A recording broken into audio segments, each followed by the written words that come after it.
Psalms 19. This is a good psalm, and I'm not even going to attempt to finish the psalm. I think I got down to page 10 and decided that was going to be plenty. Psalms 19. There's something neat about this psalm. The first 6 verses are poetry, and it's 2 poems put together. It's really neat the way he did it. If you'll split this psalm up by where the punctuation marks are, you'll get one psalm from God in heaven, or one poem from God in heaven, and one from the earth. Because one is talking just about the heavenlies, and one talks about earth and earthly things. For instance, the heavens declare the glory of God. Day into day utter his speech. See what I'm doing? It's still light. It's still heaven. There's no speech or language. Their line is gone throughout all the earth. In them hath he set a tabernacle for the sun. That's all heavenlies. Which is as a bridegroom coming out of his chamber. His going forth is from the end of heaven. There is nothing hid from the heat thereof. That's all one poem. And you can read that all as though it were separate. Now I'm going to read the other half. The firmament showeth his handiwork. Night unto night showeth knowledge, where their voice is not heard. Their words to the end of the world, and rejoiceth as a strong man to run a race, and his circuit to the ends of it. Where are you in? I just explained all that. The first half of every verse, for the first 6 verses, the first half of it deals with heavenly, celestial things, Now I see what you mean. and God the Father. I thought you were talking The about second half of it will deal with earthly things and how God deals with humanity. Okay. It's a really neat thing you can do. Okay, let's read it straight through the way it's supposed to be. To the chief musician, a psalm of David. The heavens declare the glory of God, and the firmament showeth his handiwork. Day unto day uttereth speech, and night unto night showeth knowledge. There is no speech nor language where their voice is not heard. Their line is gone throughout all the earth, and their words to the end of the world. In them hath he set his tabernacle for the sun, which is as a bridegroom coming out of his chamber, and rejoicing as a strong man to run a race. His goings forth is from the end of the heaven, and his circuit unto the end of it. There is nothing hid from the heat thereof. Okay, there's a lot there. Hold your place there. We'll be back. We're going to keep coming back to this psalm, but we'll run a few references. In Romans chapter 1, verse 20, Romans 1, verse 20, he's going to allude back to the very thing this whole psalm is about. This whole psalm is about you can look out in the sky without a Bible and know there's a creator. Furthermore, he says if you've not been given the option of having the Word of God, God will deal with you through nature. That's why he made it. Oh, amen. Romans 1:20. For the invisible things of him from the creation of the world are clearly seen, being understood by the things which are made, even his eternal power and Godhead, so that they are without excuse. And that's what he walked us through in Psalms 19. This shows you this. This shows you this. Look down at verse 22. Professing themselves to be wise, they became fools. So any man who can see creation and not see God, according to God, he's a fool. Amen. You can't look at the stars at night and your thought not at some point run to, wow, how did all that happen? And the imagination runs. And if you'll allow it, it naturally wants to run to God as the creator. You have to be educated out of sanity in order to not think that way. In Psalms chapter 97, verse 6. Psalms 97, 6.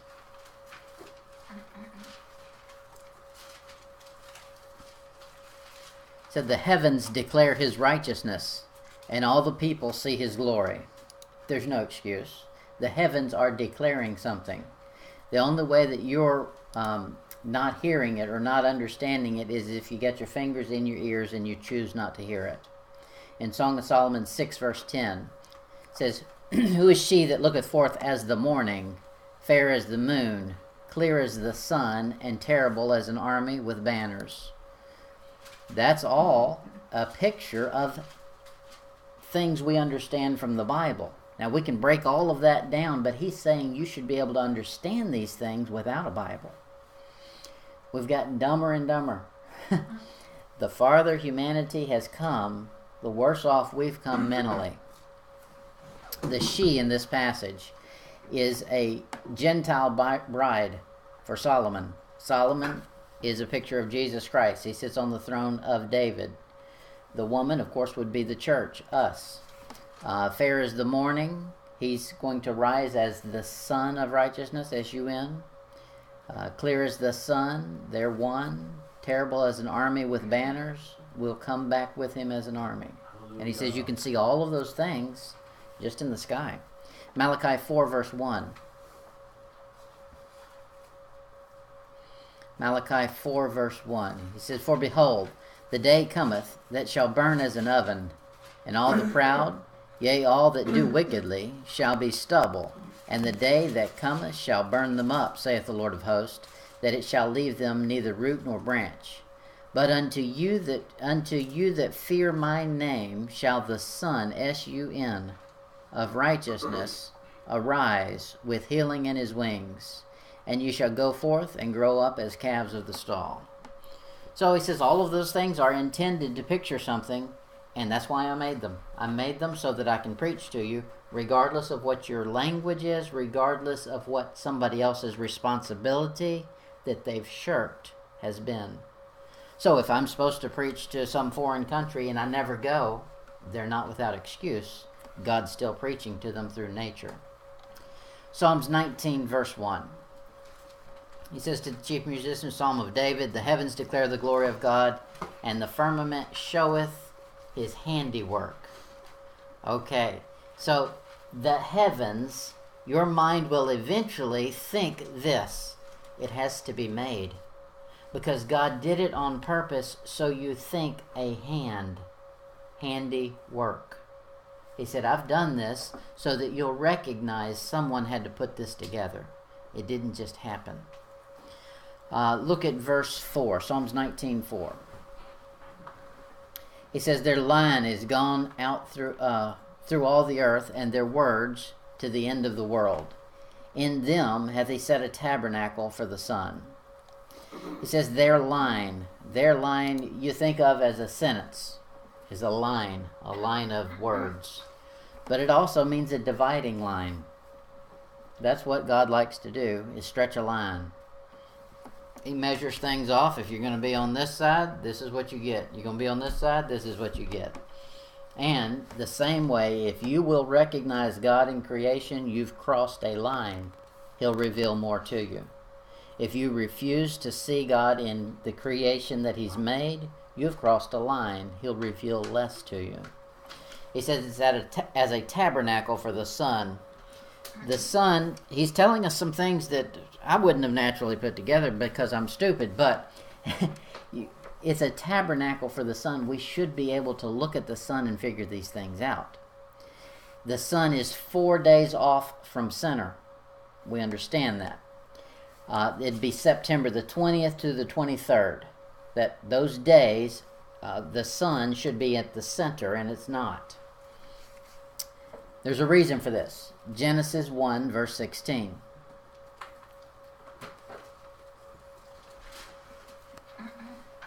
Genesis 1:16. I never knew the sun was 4 days off. I didn't either. Yes. Look how profitable it was to be in his class. Genesis 1, verse 16. And God made two great lights, the greater light to rule the day, and the lesser light to rule the night. He made the stars also. So now we're understanding where the celestial objects came from. Drop down to verse 19. And the evening and the morning were the fourth day. So the sun shows up on the fourth day, so it should be 4 days off of center, just as it says. There's a reason it's 4 days off of center. God's showing you when Jesus Christ, the Son of Righteousness, was going to show up. He shows up at 4000 BC so that man gets the full picture. He says those are things you should have known all the way back in David's day in Psalms chapter 19. We're way behind. The other thing you find, stay in Genesis, look at verse 20. And God said, let the waters bring forth abundantly the moving creature that hath life. This is the first time the word life shows up. And the fowl that may fly above the earth in the open firmament of heaven. So until the sun shows up, you can't have life. Oh, amen. Until Jesus Christ came to earth, man didn't have eternal life. It's Jesus Christ that brings life, and he showed us that with creation. Psalms 19, verse 5. Psalms 19, verse 5. Which is as a bridegroom coming out of his chamber, and rejoiceth, as a strong man to run a race. Okay, we understand what that is. Jesus Christ is the bride, or the bridegroom. We're the bride. And he's coming out of his chamber. He came down from heaven, and he ran a race, but he ain't finished. He ran the first lap. Look at it in Hebrews 12, verse 1.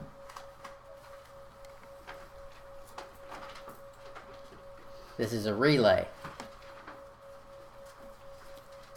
It says, wherefore, seeing we are compassed about with so great a crowd of witnesses, let us lay aside every weight and the sin which doth so easily beset us, and let us run with patience the race that is set before us. Why? Because Jesus came out of his tabernacle and ran a race. So verse 2, looking unto Jesus, the author and finisher of our faith. He authored it. He made the first lap. When we get done with our relay, he'll make the final lap.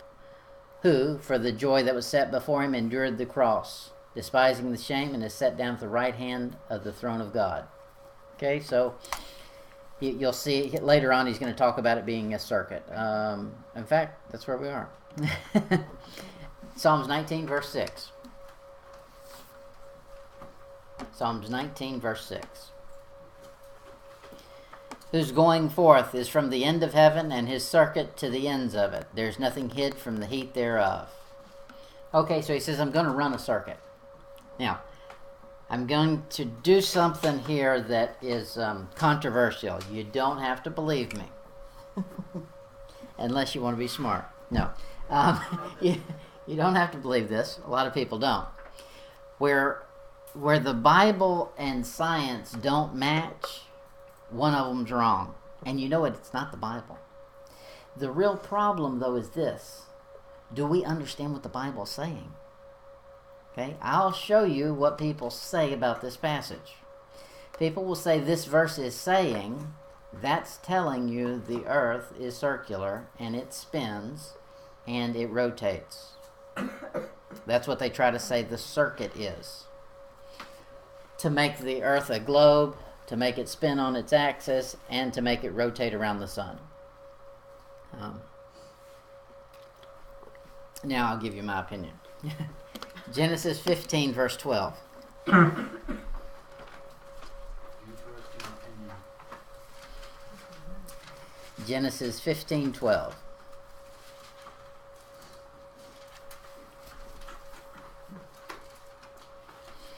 I've talked to 2 pilots recently and asked them these questions that they can't answer. That's Genesis 15, verse 12. I asked them, okay, if the earth is spinning at 1,200 miles an hour from the west to the east, I should be able to hover in an airplane or in a helicopter for 1 hour and be 1,229 or whatever the distance is away and drop down. When I asked that, they said, well, yeah, theoretically. And I said, okay, well then how come I can't? They said, okay, well it's because everything is relative. And they start doing all this double talk, they don't know what they're talking about. What it boils down to is they say everything is done by a landmark. So if you're flying by visual navigation, you're using a landmark. If you're flying by digital landmark, you're flying with a digital signal that crosses a tower somewhere. So they don't have a clue if it's turning or not. So, okay, let's throw that reasoning out and go to the next one.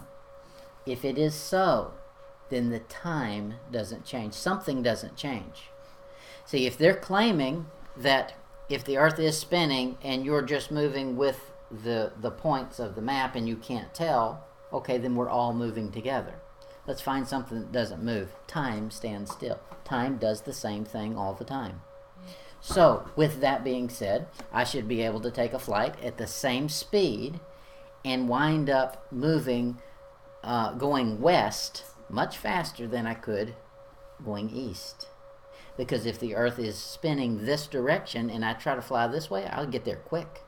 If I'm trying to fly this way, the Earth is turning away from me. I've got to fly a longer period of time, and it doesn't work. So the Earth, I say, is not spinning. And I'll give you a bunch of Bible to show that. Genesis 15:12. It says, "And when the sun was going down, a deep sleep fell on Abraham." Well, the sun is not going down if we're spinning and it's rotating with us. We're all doing the same thing. If the Earth is stationary and the sun does rotate up and down, then it does go down, like the Bible says. If that was the only verse at it, you could just say I'm stupid, but we'll keep going. Genesis 19:23. Says, "The sun was risen upon the earth when Lot entered into Zoar." The way people try to get around this is they say it's a point of view. Well, who wrote this book? Okay, that's what we're talking about.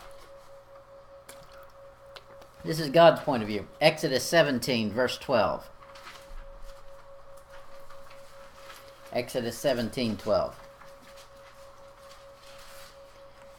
Said, "But Moses' hands were heavy, and they took a stone and put it under him, and he sat thereon, and Aaron and Hur stayed." I like this woman's name. They got real real original with it. What are we going to call this one? A Hur. Aaron and Hur. Hur stayed up his hands, the one on one side, the other on the other side, and his hands were steady until the going down of the sun. The sun went somewhere. Exodus 22, verse 3.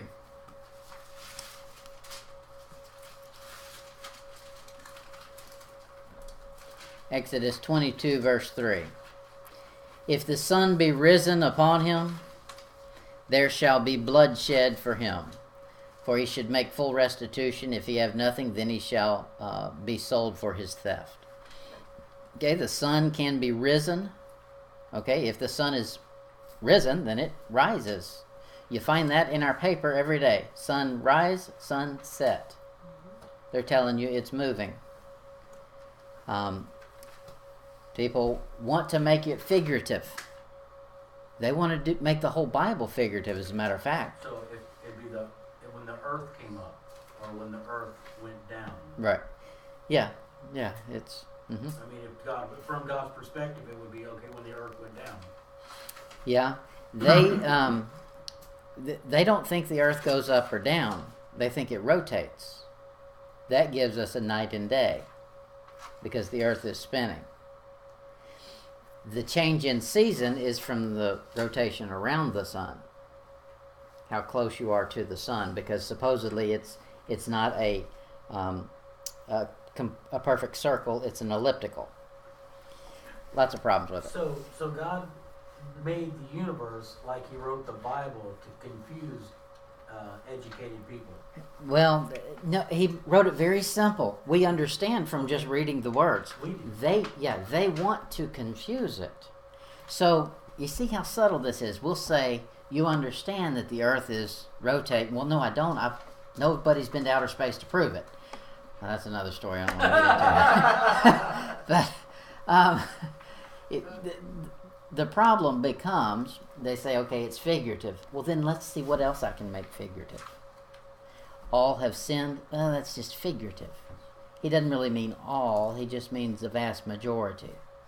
See, once we start down that figurative road, unless the Bible says like or as or makes it apparent that he's being figurative, he's literal.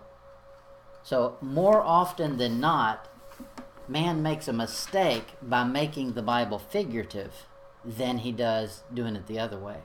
I would much rather get to heaven and say, "God, I took it literal because that was the words on the page," than I would get there and he say, "I wrote it right there. How come you didn't get?" "Well, I was saying that was figurative." Okay, no, that's not going to work. Let's take it literal. Let's keep going. Exodus 22, verse 26. If thou at all take thy neighbor's raiment to pledge, thou shalt deliver it unto him by that the sun goeth down. Sun went somewhere. Look at, I've got three of those in there. Look at 22, verse 7. Did we do that one yet? Negative goes right. 22, verse 7. Leviticus 22, 7.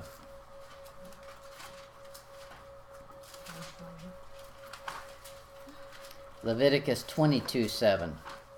And when the sun is down, okay, the sun made the movement, he shall be clean and shall afterwards eat of the holy things because it is his food. Look at Numbers 2, verse 3. Numbers 2, verse 3. And on the east side, toward the rising of the sun, shall they of the standard of the camp of Judah pitch. Okay, he's telling you how to set up the camp. But he's saying the rising of the sun is moving up. It's rising. If we can say it doesn't mean rising, then we've already seen in Psalms where David continually prays for God to rise up. What does he mean by that? He means second advent, come back and get us. Get off of the throne and move. If it doesn't really mean rising when he said that, if it means it's just an appearance of rising, then it's just going to be an appearance as though Christ rose when the Antichrist shows up. Because he will. So we've got to take it literal just as it says it, or else we end up with a big mess. Deuteronomy 11, verse 30.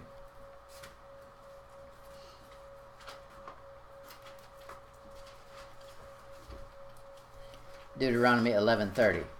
Are they not on the other side of Jordan by the way where the sun goeth down? Okay, sun's going down. That's what he says.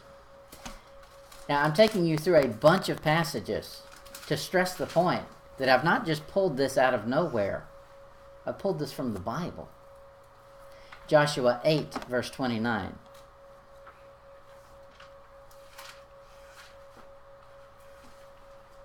Joshua 8:29. And the king of Ai he hanged on a tree until eventide. And as soon as the sun was down, Joshua commanded that they should take his carcass down from the tree. So the sun went somewhere. Joshua 10:13. This is the real clincher right here. Joshua 10:13. And the sun stood still, and the moon stayed, until the people had avenged themselves upon their enemies. Is not this written in the book of Jasher? So the sun stood still in the midst of heaven, and hastened not to go down about a whole day. Okay, so if the sun stood still, then something didn't move. The day stayed. Otherwise, if the earth is moving, it doesn't matter if the sun's standing still or not. Our day is going to change. If the sun is standing still and we're moving around it, then guess what? So does our day. 24 hours, that's where it comes from. But if the sun's the one moving to give us 24 hours and it decides to stand still for a whole day, we get daylight for a whole day. Just like it said. So, Yeah. So does that make it the sun, the third planet out from the center? Third rock from the sun. Yeah, I don't know. Who knows? Judges chapter 5, verse 20. And I'd like to know how they came up with the whole sun, and like you said, third one, and this one's here, and this one's here, and all that. Where did they come up with all the numbers? Yeah. Did they just make it up? Yep. Joshua 5:20. Like the judges. Judges 5:20.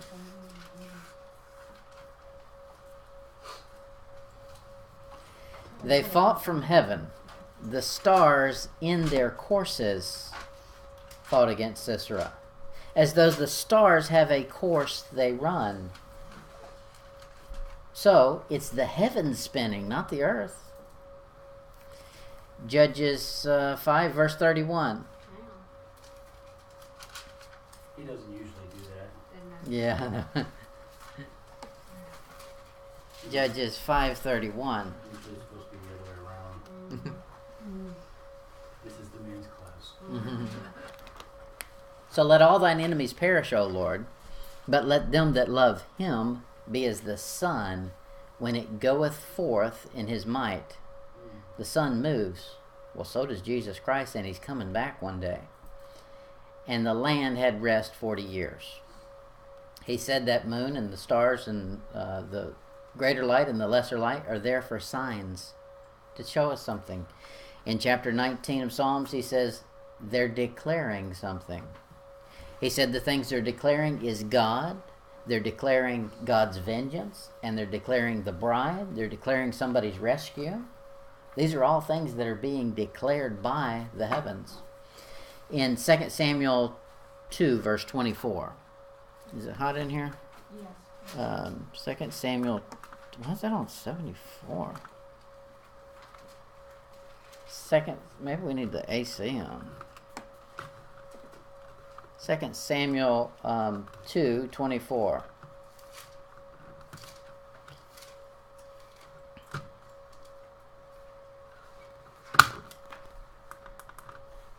Says, and Joab also and Abishai pursued after Abner, and the sun went down when they were coming to the hill of Ammah, that lieth before Gibeah, by the way of the wilderness of Gibeon.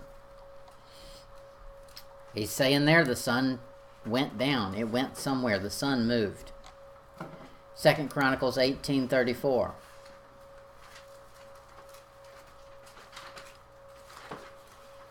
I could give you a list of verses, but you're probably not going to go home and look them up. So I'm going to force you to read them. Nice. Believe me, this is the easiest way to do it. The last time we talked about it, I was telling Brendan about it, and he was like, what? And so I gave him the scripture on my Bible, and he goes, how does that work? I said, God made it work that way. Right. Actually, the Lord actually sit still, and all the planets revolve around the sun, around us. I said, we don't move anywhere. He just sit there. I said, there's another scripture where it says he hung the earth, he hung the moon. I said, what hung the earth? We hanging out. You just hang there. Yep, 2 Chronicles 18:34. The battle increased that day, howbeit the king of Israel stayed himself up in his chariot against the Syrians until the even. And about the time of the sun going down, he died. Well, if the sun didn't go anywhere, he didn't die. Because he said the sun went down. When the sun went down, he died. Okay, well, he's tied two things in there. That was 2 Chronicles 18:34. 34. Psalms 50, verse 1.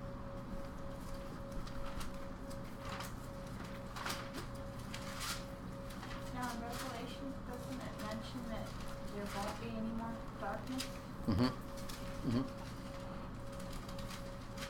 Yes, because there's no need of the sun at that point. Jesus Christ will be the light of it, and he says he'll be 7 times brighter than the sun. Psalms 50, verse 1, a psalm of Asaph. The mighty God, even the Lord, hath spoken and called the earth from the rising of the sun unto the going down thereof. It does both. It goes up and it goes down. According to what he said. Ecclesiastes 1:5. This is a bunch of places for God to have been speaking figuratively. Ecclesiastes 1:5. The sun also ariseth, and the sun goeth down, and hasteneth to his place where he arose. He's saying here the sun has a specific circuit that it runs, and it's circular. It rises and it goes down to the place that it rose from. That's a circle that makes it go down and come up and go down and come up. Isaiah 38, verse 8.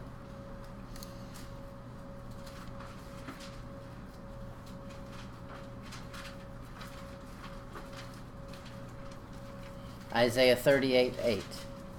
Behold, I will bring again the shadow of the degrees, which is gone down in the sundial of Ahaz, 10 degrees backward. So the sun returned 10 degrees, by which degrees it was gone down. Now, if the sun's not the one moving and it's the earth moving, it would have to be the earth moving back 10 degrees, not the sun, in order to change time. God says it's the sun that makes your time move. Jeremiah 15, verse 9.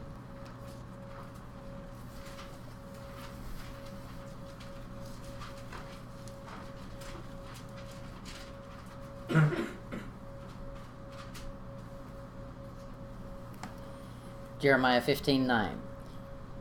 She that hath borne 7 languishers, she hath given up the ghost. Her sun is gone down while it is yet day. So, it's still daytime. He's saying here she had plenty of years still left ahead of her. She's dying before her time. He's likening that to the sun going down when it's still noon, but the sun's disappeared, like living in Alaska. Daniel chapter 6, verse 14. Daniel 6:14. Yeah, I know it's Alaska, but It goes in a circle. If you look, it doesn't set. It spins in a circle. And you can see the circle. and that's why Alaska has their aurora borealis. Mhm. Yes, you can see it from... I'll get off on too far of a rabbit trail on that. Let's keep this one up. We're almost done. Daniel 6:14. Then the king, when he heard these words, was sore displeased with himself, and set his heart on Daniel to deliver him. And he labored until the going down of the sun to deliver him. That lets you know he labored all day, but it wasn't until the earth moved past seeing the sun. It was until the sun moved out of his sight. Amos 8, verse 9.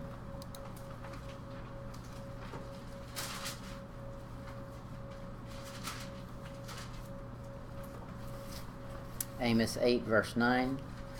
And this is a cross-reference to what we read in Jeremiah. Amos 8, verse 9. And it shall come to pass in that day, saith the Lord God, that I will cause the sun to go down at noon. Well, does he really think he can do that? Doesn't he just have to speed up the spin of the earth? No, I think God knows exactly what he's going to do. This is God talking. I will cause the sun to go down at noon and will darken the earth in the clear day. The sun's going to move. Jonah 4, verse 8.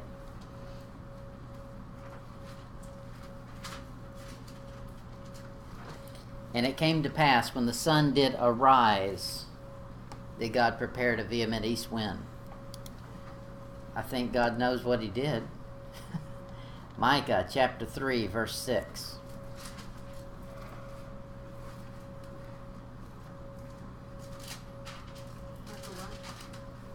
Micah 3, verse 6.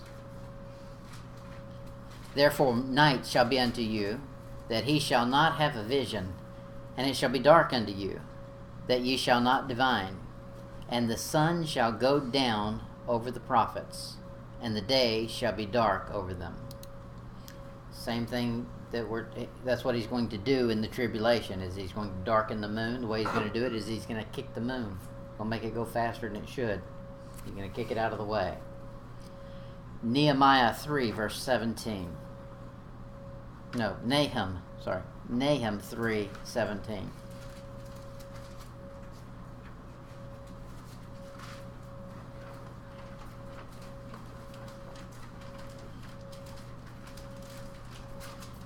Nahum 3:17.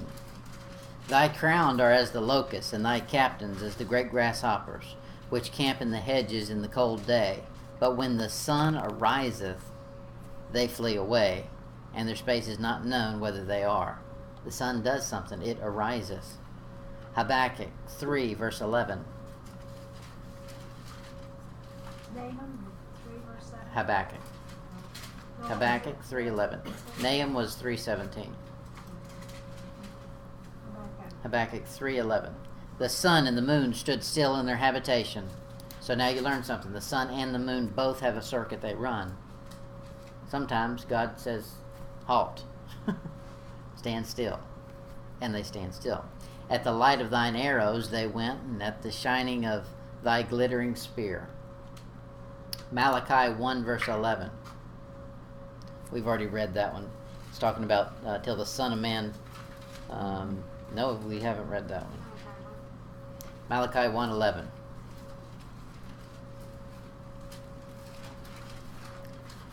For from the rising of the sun, even to the going down of the same, thy name shall be great among the Gentiles.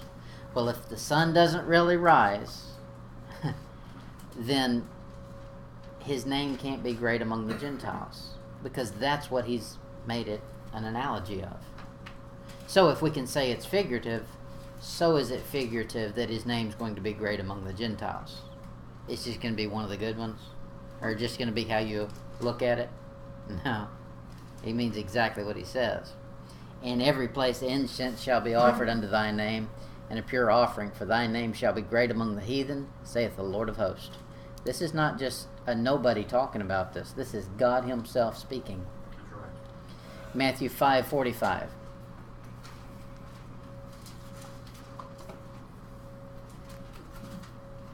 Matthew 5:45.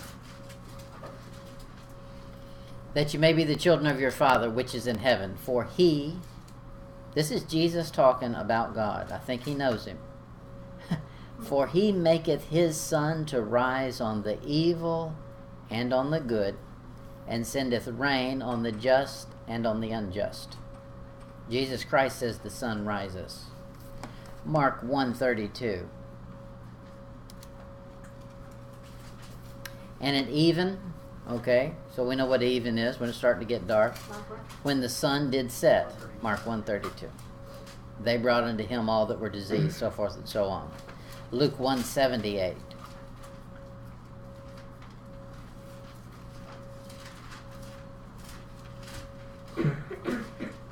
Through the tender mercies of our God, whereby the day spring from on high hath visited us.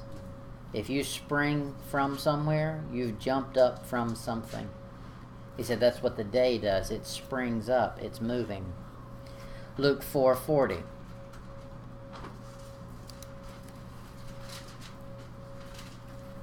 Now when the sun was setting, all they that had any sick with divers diseases brought them unto him. So don't go diving, you get a disease. No. It means different kinds. Divers diseases brought them unto him. But it was when the sun was setting. The sun was moving. Ephesians 4:26. So was that the football relay? Yeah. Uh-huh. Ephesians 4:26. Be ye angry and sin not.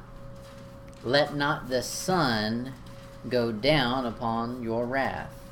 Okay, so the sun goes down, and before it gets dark, make sure you've made up.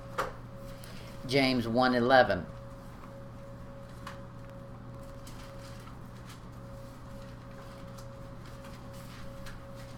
We're just about warmed up for this psalm, and we'll be ready to go in a minute.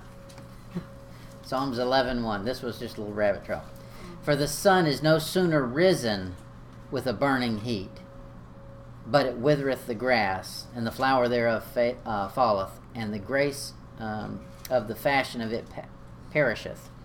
So also is the rich man so also the rich man fadeth away in his ways. Okay, so there he says the sun rises. The sun is risen. So I think it's very plain in this passage what he's talking about. In verse 6 he says his going forth is from the end of heaven, and his circuit unto the ends of it. Heaven has a circuit. Heaven is not endless like the scientists want you to think. And that's Psalms 19:6, correct? Psalms 19:6. Heaven, according to God, has a boundary because the sun moves from one end to the other of it. The earth is the center of his focus. The earth is the center of the universe according to Genesis chapter 1. He said, I put stars a greater light and a lesser light, for signs and for seasons, for the earth. Well, if the earth is not the center of the universe, then those signs and seasons are for something other than the earth. And they're not. We've just went through 100 verses on it. Psalms 19 is a complete revelation of God, how he reveals himself. In verse 1, the heavens of the Lord. You should be able to look at the heavens and see God. The law of the Lord. There are certain laws in nature that God intends to express himself through. The testimonies of the Lord in verse 7. The statutes of the Lord in verse 8. The commandments of the Lord in verse 8. The fear of the Lord and the judgments of the Lord. All those are needed for a person to understand who God is. That's how he reveals himself. Psalms 19 verse 7. The law of the Lord is perfect, converting the soul. The testimonies of the Lord is sure, making wise the simple. I don't know what that was. The statutes of... the trash must have just fallen.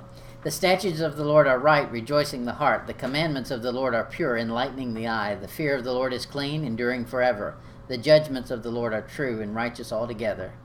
More to be desired are they than gold, yea, the much fine gold, sweeter also than honey in the honeycomb.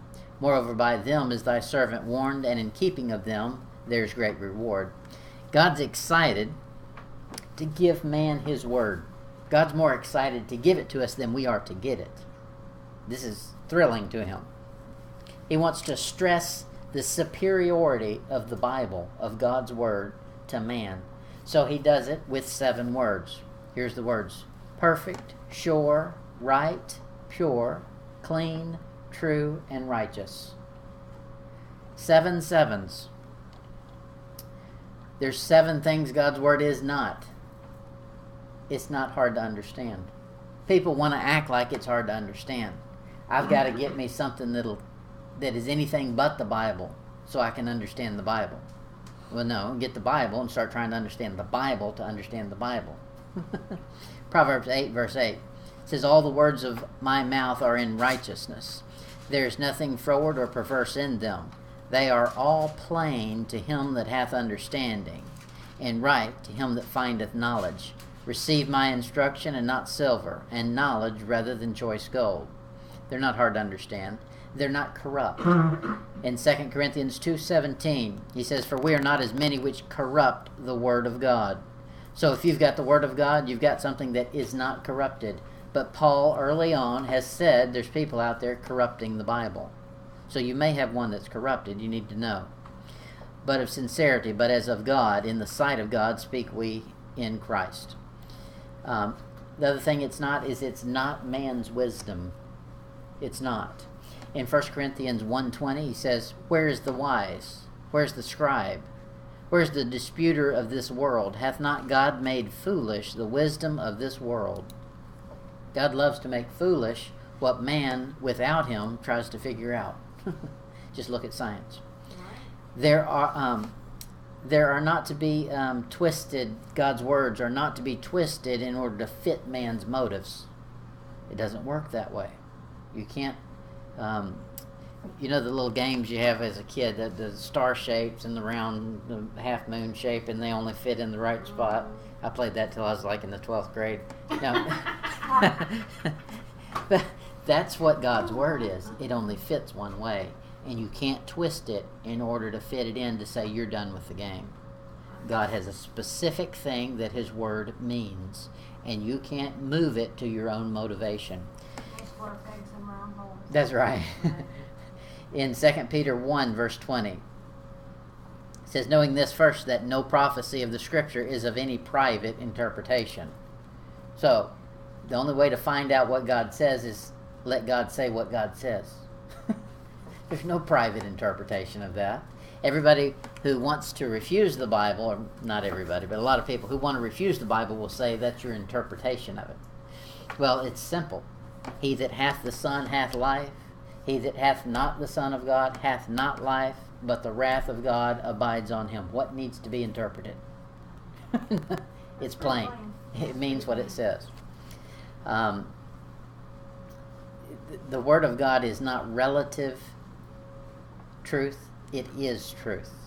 You can't say it's relative to my situation, but it's different for you.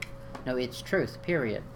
In John 17:17, he says, "Sanctify them through thy truth. Thy word is truth." Not contains truth, not is true, is truth. Truth is from God, not your science book. There's not, the words of God are not naturally pleasing to man's nature. And this is probably one of the first things you notice when you read the Bible, is I don't like that. He just said, I'm bad. John 8, verse 44. He says, "You are of your father the devil, and the lust of your father you will do. He was a murderer from the beginning, and abode not in the truth." Because there's no truth in him. Just the opposite of the word of God. But when he speaketh a lie, he speaketh of his own, for he is a liar and the father of it. And because I tell you the truth, you believe me not. Which of you convinceth me of sin? And if I say the truth, why do ye not believe me? He that is of God heareth God's words. Ye therefore hear them not, because you're not of God. That's right. A man who turns his head away from hearing something that hurts him, it hurts his feelings, is not a man. Grow some thick skin and get over it. The other thing the Word of God is not, it's not dependent. It's independent. It's not dependent on some other source to tell you what it means or to give it power. You don't need a Cruden's Concordance. You don't need a thesaurus. You don't need a Strong Concordance. You don't need a lexicon. You don't need New Greek or Hebrew or Aramaic. You don't need to anoint it. That's right. No, don't anoint it. Isaiah 45, verse 23. It says, "I've sworn by myself." This is God talking.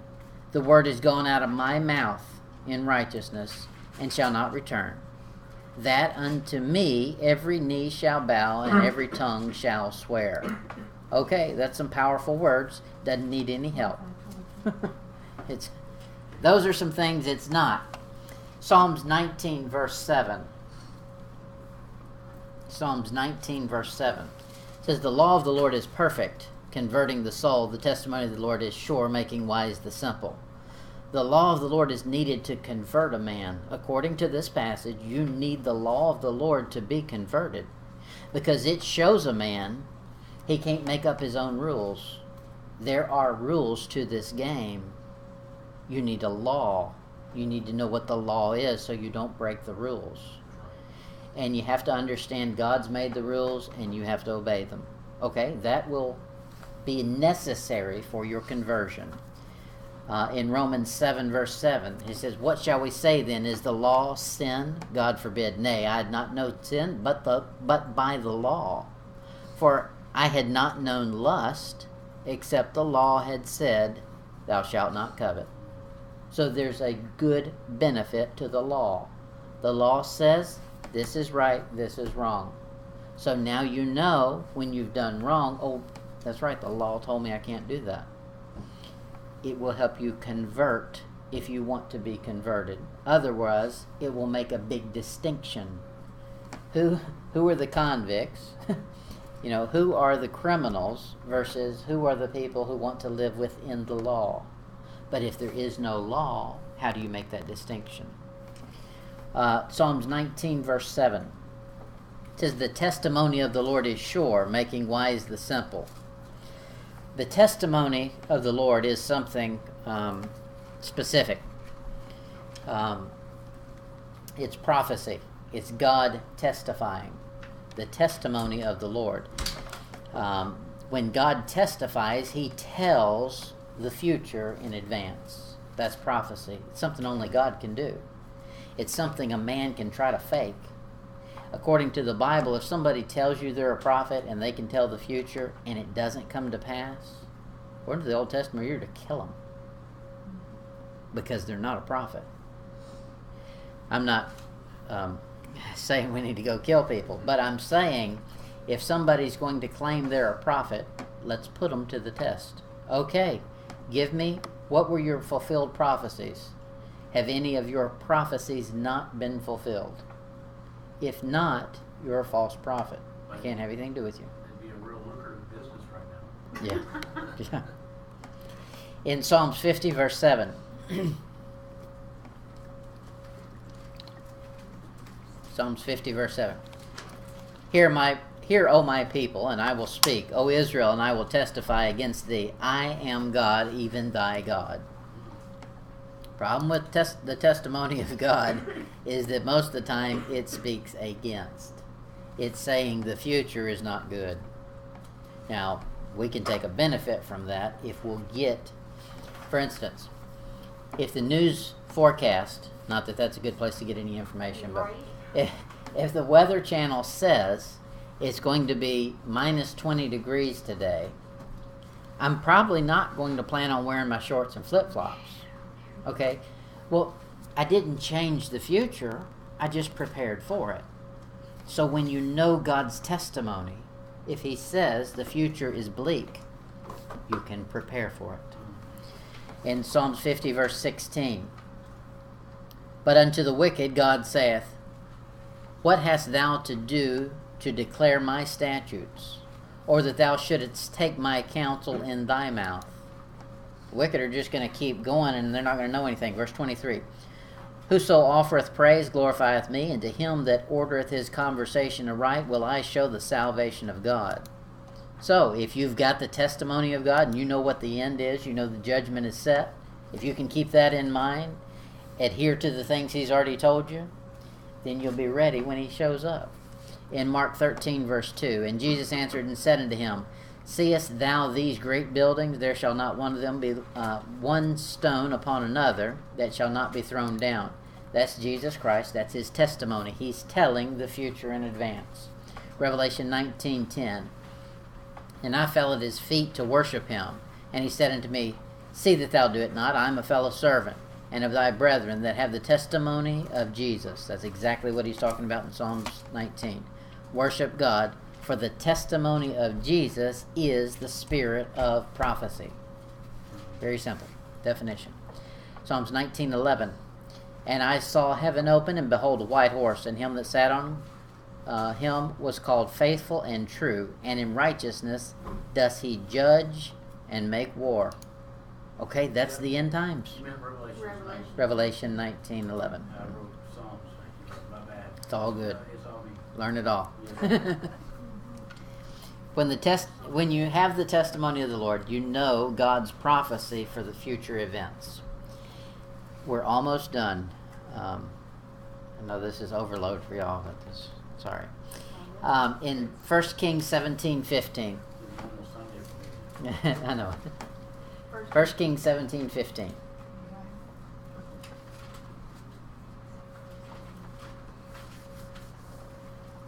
First Kings 17:15.